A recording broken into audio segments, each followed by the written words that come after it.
If you are broke right now, not just low on money but truly stretched, uncertain, and tired of trying, then this message is for you. Because being broke is not just a financial condition. It is emotional. It is mental. It affects how you think, how you see yourself, and how you see the future. And if we are honest, it can quietly make you feel stuck, like no matter what you do, nothing is changing. But what if being broke is not the end of your story? What if it is a signal, not just of lack, but of a shift that needs to happen? There is a story in the book of Genesis that speaks directly to this. Joseph started his life with a dream, a vision of greatness that felt bigger than where he was. But instead of moving forward into success, his life collapsed. In Genesis 37, he was betrayed by his own brothers and sold into slavery. Later, in Genesis 39, even when he worked hard and stayed disciplined, he was falsely accused and thrown into prison. Imagine that reality.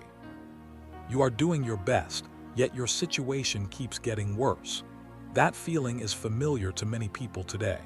You are trying, but the results are not showing. But something important was happening in Joseph's life that was not visible. In Genesis 41, Joseph eventually rises to become a ruler in Egypt, managing resources during a time of famine. The lesson here is not just about patience. It is about preparation. Joseph did not waste his seasons of lack. He developed discipline, integrity, and skill even when no one was watching. If you are broke right now, the question is not only, how do I get money? But also, who am I becoming in this season? That question may be uncomfortable, but it is powerful. If this connects with you, you can drop a comment about what you feel this season is teaching you. Now consider the story of Elijah in the 1 Kings 17, 8-16. There was a severe famine in the land, and God sends Elijah to a widow in Zarephath. When Elijah meets her, she is preparing her last meal. She has only a handful of flour and a little oil, just enough for one final moment before she expects to run out completely. This is not just being broke. This is reaching the edge. And yet Elijah tells her to use what she has to serve first, trusting that it will not run out. That instruction sounds risky, almost unreasonable. But the Bible says her jar of flour did not run dry and her oil did not run out. The lesson here is about perspective. Sometimes when you are broke, your focus becomes locked on what you do not have.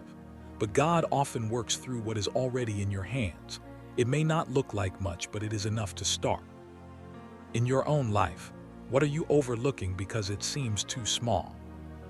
Then there is the story of the feeding of the 5,000 in the Gospel of Matthew 14:13-21.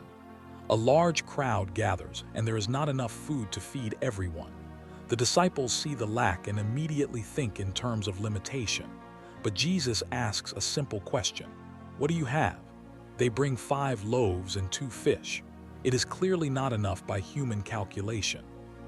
But something changes when what they have is placed in the right hands. The food multiplies and everyone is fed. The deeper lesson here is not just about miracles. It is about alignment. Being broke often makes you feel like you need something external to change your life. But sometimes, transformation begins when you use what you have with intention, discipline, and faith. Are you maximizing what is already within your reach, or are you waiting for something bigger before you start? Now think about the prodigal son in the Gospel of Luke 15:11-24. He starts with wealth, but through poor decisions, he loses everything. He ends up feeding pigs, desperate and broken. This is not just financial loss. It is identity loss. He forgets who he is. But the turning point in his story is quiet and powerful. The Bible says he came to himself. Before anything changed externally, something shifted internally. He realized he could return, rebuild, and start again. If you are broke right now, there is a moment that matters more than any opportunity, and that is the moment you decide to think differently. Not just emotionally, but practically. What habits need to change? What decisions need to be corrected? Growth begins there. Finally, consider Peter in the Gospel of Luke 5:1-7. He had fished all night and caught nothing. That is effort without results. That is time invested with no return. Many people are living in that exact frustration. But Jesus tells him to go back and try again, this time in a different way. Peter obeys, even though it does not make sense based on his experience, and the result is overwhelming abundance. The lesson here is simple but often ignored. Sometimes the issue is not effort but direction.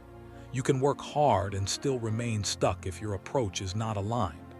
Being broke can be a signal to reassess, to learn, and to adjust. Are you willing to try a different strategy, even when it challenges what you are used to? So if you are broke, what should you do? Start by shifting your mindset from survival to growth. Use what you have, no matter how small. Build discipline in unseen places. Be willing to learn and adjust your direction. And most importantly, do not tie your identity to your current situation.